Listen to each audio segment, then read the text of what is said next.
Ya, Muhammadiyah adalah satu organisasi yang sebetulnya bersifat lokal ya.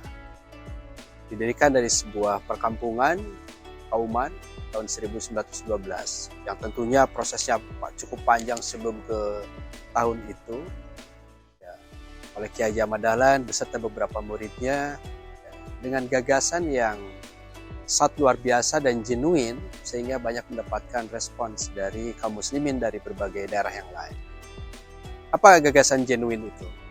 Ya, Ahmad Dahlan memiliki rasa yang kuat untuk menerjemahkan Islam agar menjadi bagian integral dari kehidupan masyarakat yang secara sosial berkontribusi dalam memperbaiki masyarakat. Nah, inilah saya kira situasi yang harus kita pahami bersama. Jadi Kiai Haji Ahmad Dahlan berdasarkan ajaran Al-Quran, Sunnah, dan juga dari berbagai sumber keislaman yang lain, ingin menanamkan satu sikap kedermawanan, sikap kerelawanan, dan sikap tolong-menolong di kalangan warga Muslim saat ini. Nah, ini satu ide yang kemudian menggelinding menjadi sebuah gerakan. Dan yang ingin saya tekankan di sini adalah Muhammadiyah bukan semata-mata organisasinya yang kita lihat, tetapi justru di situ ada gagasan yang kuat. Inilah sebetulnya yang menjadikan mengapa Muhammadiyah bisa bertahan agak lama, termasuk pra kemerdekaan ini. Sampai sebelum kemerdekaan, bahkan kita sudah menyaksikan Muhammadiyah memiliki banyak amal usaha, terutama untuk sekolah-sekolah yang didirikan di berbagai daerah. Dan itu menjadi sebuah gerakan yang sebelumnya belum banyak dilakukan oleh organisasi-organisasi Islam. Muhammadiyah masuk ke dunia sekolah formal ya, dengan harapan bahwa penguatan sumber daya manusia bisa dilakukan. Sumber daya manusia yang memiliki talenta, ya, keterampilan, ya, kemudian juga wawasan dan pengetahuan yang lebih kuat, sehingga diharapkan mereka bisa berkontribusi kepada bangsa yang saat itu tentu saja sebagai nation state, ya, negara bangsa, Indonesia belum memiliki. Ya. Baru semangatnya. Semangat untuk menjadi bangsa Indonesia yang merdeka. Tetapi infrastruktur sudah dimiliki oleh Muhammadiyah berupa sekolah-sekolah itu yang berada di bawah pengawasan kolonial Belanda pada saat itu. Nah, yang menarik sebetulnya bahwa inisiatif lokal lah yang kemudian menopang gerakan persyarikatan ini. Inisiatif lokal dari komunitas, dari bawah, diinisiasi oleh anggota, ya, diinisiasi oleh masyarakat. Mereka saling bahu-membahu, tolong-menolong, ya, untuk saling menopang, baik secara finansial, tenaga, sumber daya, dan sebagainya, sehingga amal usaha dan bentuk lembaga-lembaga pendidikan Muhammadiyah sebelum masa kemerdekaan itu sudah cukup banyak. Kita bisa membaca berbagai sumber sejarah, ya, baik yang salah satunya misalnya ditulis oleh Merle Reclef, ya, The History of Indonesia, Modern History of Indonesia, itu juga menggambarkan bagaimana sebetulnya evolusi Muhammadiyah sebagai gerakan filantropi itu juga menarik dan menjadi satu fakta sejarah yang menjadi dasar dari gerakan filantropi saat ini. Juga ada satu karya lain yang mungkin Anda bisa baca, pemirsa, termasuk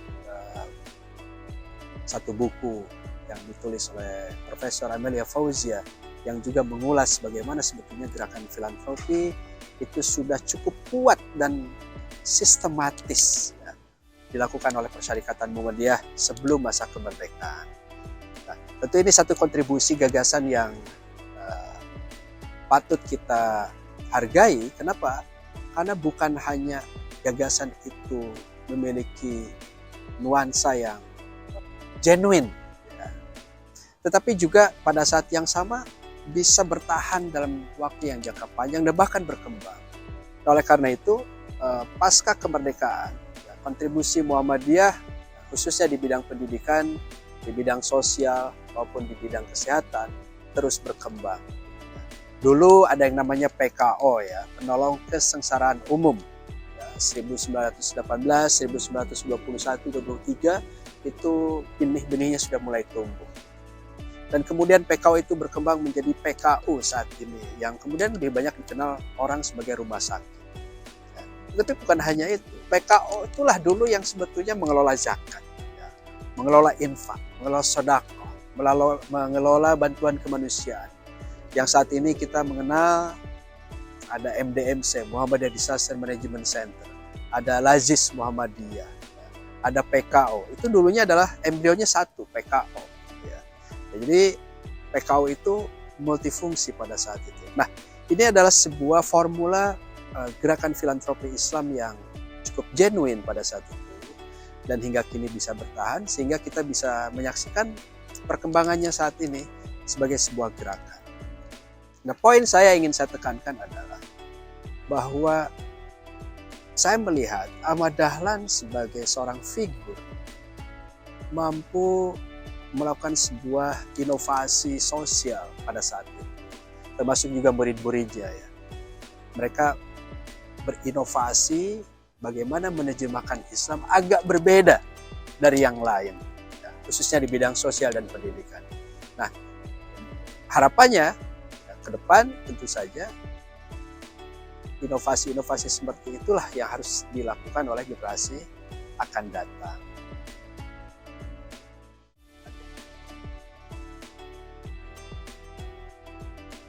Jadi gagasanlah yang penting dipelajari dari sebuah fenomena gerakan filantropi.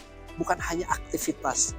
Saya ingin berpesan ke generasi muda, Anda tidak hanya melihat aktivitas sebuah organisasi seperti Muhammadiyah. Tapi yang harus Anda lakukan adalah memahami gagasan di balik munculnya aktivitas-aktivitas itu. Gitu kan? Anda lihat ini, ada satu kampus yang megah seperti ini, Universitas Muhammadiyah Yogyakarta.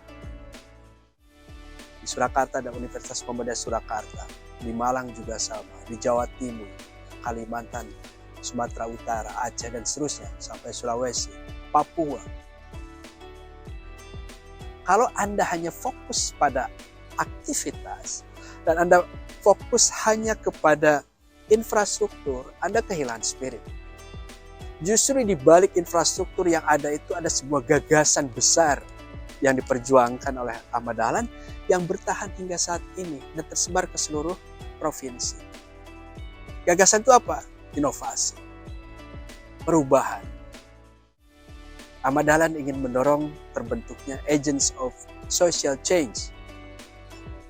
Generasi baru, generasi saat ini harus juga mampu memformulasikan perubahan seperti apa yang akan dilakukan untuk kondisi saat ini. Kita insya Allah dalam waktu dekat akan merayakan kemerdekaan Indonesia pada tanggal 17 Agustus 1945. Sama halnya, kemerdekaan adalah sebuah gagasan. Kemerdekaan adalah sebuah perjuangan yang juga harus dilihat semangatnya oleh generasi saat ini. Kita hidup saat ini, tetapi kita akan menghadapi masa depan. Bagi generasi saat ini, apalagi yang masuk dalam generasi milenial, ya, mereka juga harus menatap apa yang terjadi atau yang akan terjadi pada tahun 2045. Anda menjadi bagian dari Indonesia emas. 1 abad kemerdekaan Republik Indonesia.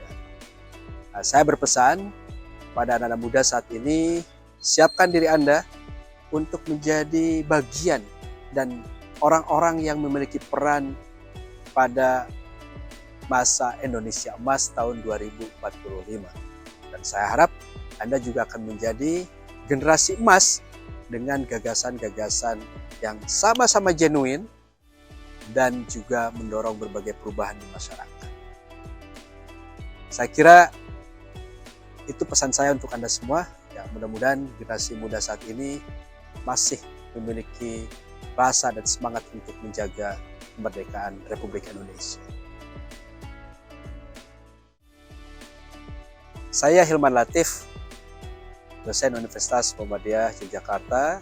Saat ini juga menjabat sebagai Direktur Jenderal Penyelenggaraan Haji dan Umroh Kementerian Agama Republik Indonesia.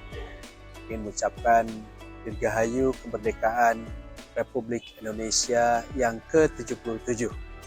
Mudah-mudahan semangat kemerdekaan ini kita jaga sama-sama. Kita menjaga negara kesatuan Republik Indonesia. Kita juga ingin menjaga bersama-sama keadilan di negeri ini. Kita juga ingin menjaga bersama-sama kesejahteraan bangsa ini.